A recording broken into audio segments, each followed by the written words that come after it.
नमस्कार दोस्तों।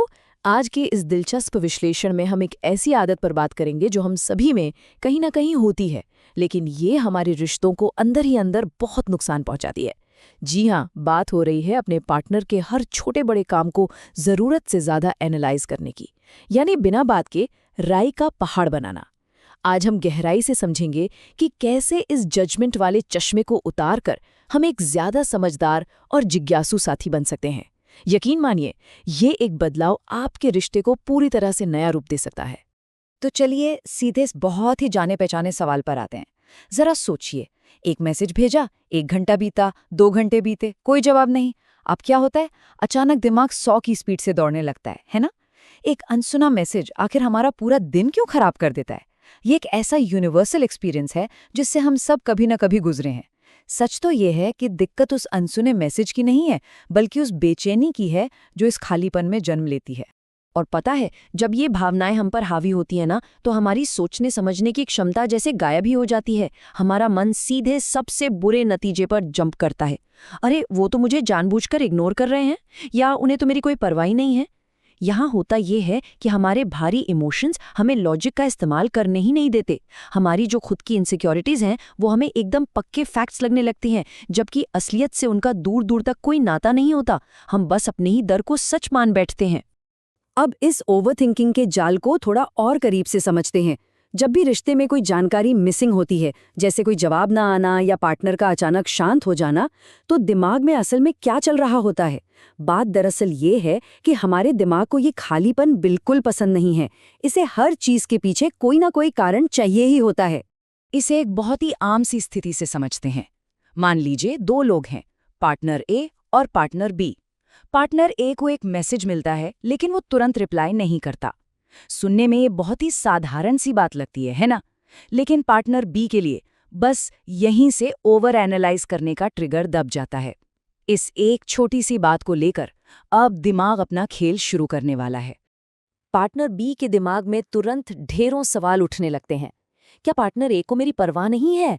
क्या मुझे इग्नोर किया जा रहा है?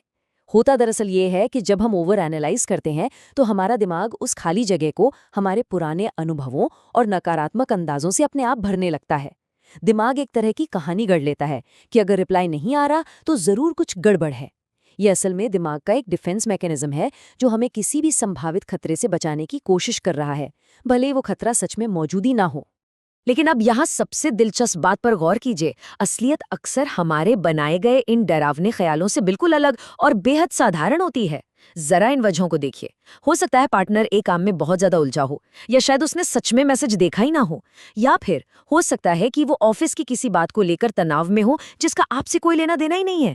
ये सभी कारण बिल्कुल लॉजिकल हैं और इनमें कोई बुरा इरादा नहीं है, लेकिन हमारा दिमाग वो इन सीधे साधे कारणों को छोड़कर सीधे मुझे इग्नोर किया जा रहा है वाले निष्कर्ष पर छलांग लगा देता है। यहीं पर हमें एक बहुत बड़े बदलाव की जरूरत होती है। हमें प्रोजेक्शन, यानी अपने डर और इनसिक्योरिटीज को पार्टनर पर थोपने से हटकर प्रेजेंस, यानी वर्तमान में जीने की ओर आना होगा। क्योंकि देखिए, जब हम बहुत ज्यादा सोचते हैं ना, तो हम एक ऐसे लूप में फंस जाते हैं जहां हम सिर्फ खुद का बचाव करते हैं और बात का बतंगड़ बना देते हैं।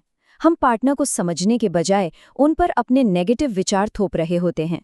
सच्ची समझ तो तब पनपती है जब हम जजमेंट से हटकर जिज्ञासा, यानी क्यूरियोसिटी की ओर कदम बढ़ाते हैं।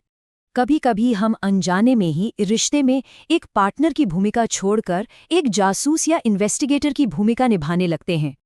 अब जरा इस फर्क को समझिए। जासूस मानसिकता वाले व्यक्ति को लगता है कि वो बहुत अवेयर है, लेकिन असल में वो अपने पार्टनर के हर काम को शक की नज़र से देख रहा होता है, हर चीज के पीछे कोई गलत इरादा ढूंढ रहा होता है। वहीं दूसरी ओर एक जिज्ञासु मानसिकता वाला इंसान सच में समझने की कोशिश करता है।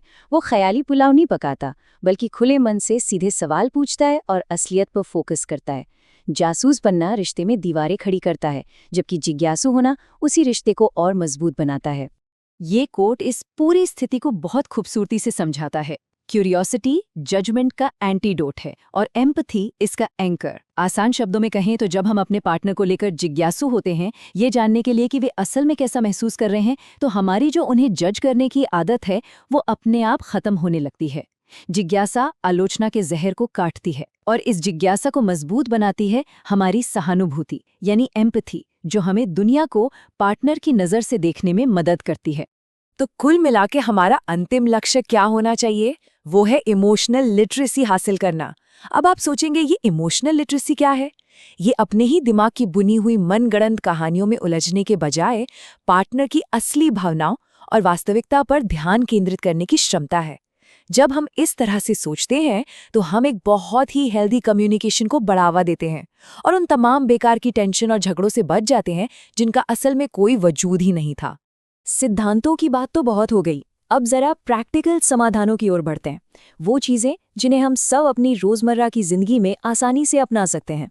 भरोसा तब और गहरा होता है जब हम अपने दिमाग में मनगढ़ंत अंदाजे लगाने के बजाय खुलकर सीधे सवाल पूछना शुरू कर देते हैं।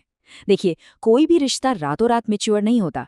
इसके लिए हर दिन सचेत रहना पड़ता है, अपने व्यवहार में एक पॉजिटिव बदलाव लाना पड़ता है और खुद की ही सोच पर नजर रखनी पड़ती है।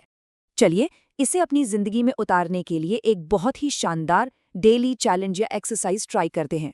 पहला स्टेप, उन ट्रिगर्स को पहचानिए जो आपको ओवरथिंकिंग में धकेलते हैं, जैसे वही देर से आया मैसेज। दूसरा, जब ऐसा हो तो तुरंत रिएक्ट ना करें, बस एक पल रुकें और एक गहरी धीमी सांस लें।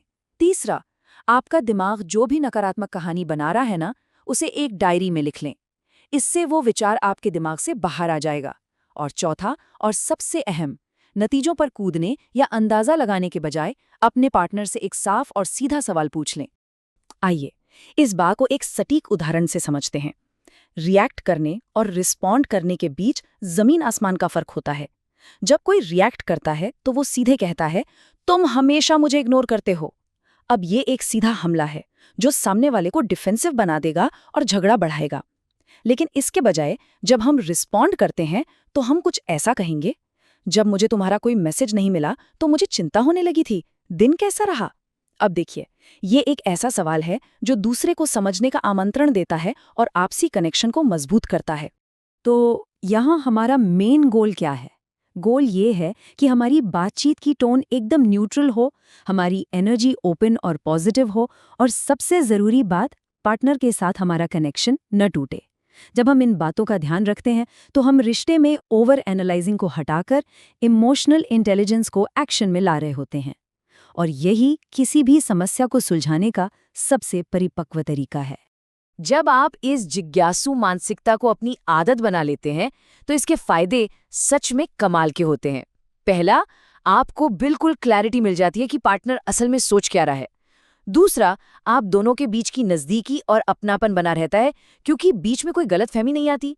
तीसरा, उन फालतू के झगड़ों पर फुल स्टॉप लग जाता है जो सिर्फ दिमाग की बनाई हुई कहानियों से शुरू हुए थे। और सबसे बड़ी बात, हमेशा खुद को सही साबित करने की वो जो एक जिद होती है ना, वो खत्म हो जाती है और हम असल सच्चाई को महत्व देने लगते हैं। इस पूरे विश्लेषण का सबसे पावरफुल टेकअवे बस इस एक लाइन में छिपा है। मजबूत रिश्ते हमेशा खुद को सही साबित करने से नहीं बनते, वो जिज्ञासु, दयालु और एक दूसरे से गहराई से जुड़े रहने से बनते हैं। ये एक ऐसा एवरग्रीन रूल है जो हर बेहतरीन रिश्ते की नींव होता है। और हाँ, अगर आप इन सिद्धांतों को अपनी मॉडर्न लाइफस्टाइल में ढालना चाहते हैं तो रिजॉल्व टुगेदर और हार्मनी इन मैरिज जैसे रिसोर्सेज काफी मददगार साबित हो सकते हैं। अब हम इस विश्लेषण के बिल्कुल अंत में आ गए हैं, तो जाते जाते खुद से एक सवाल जरूर पूछिएगा।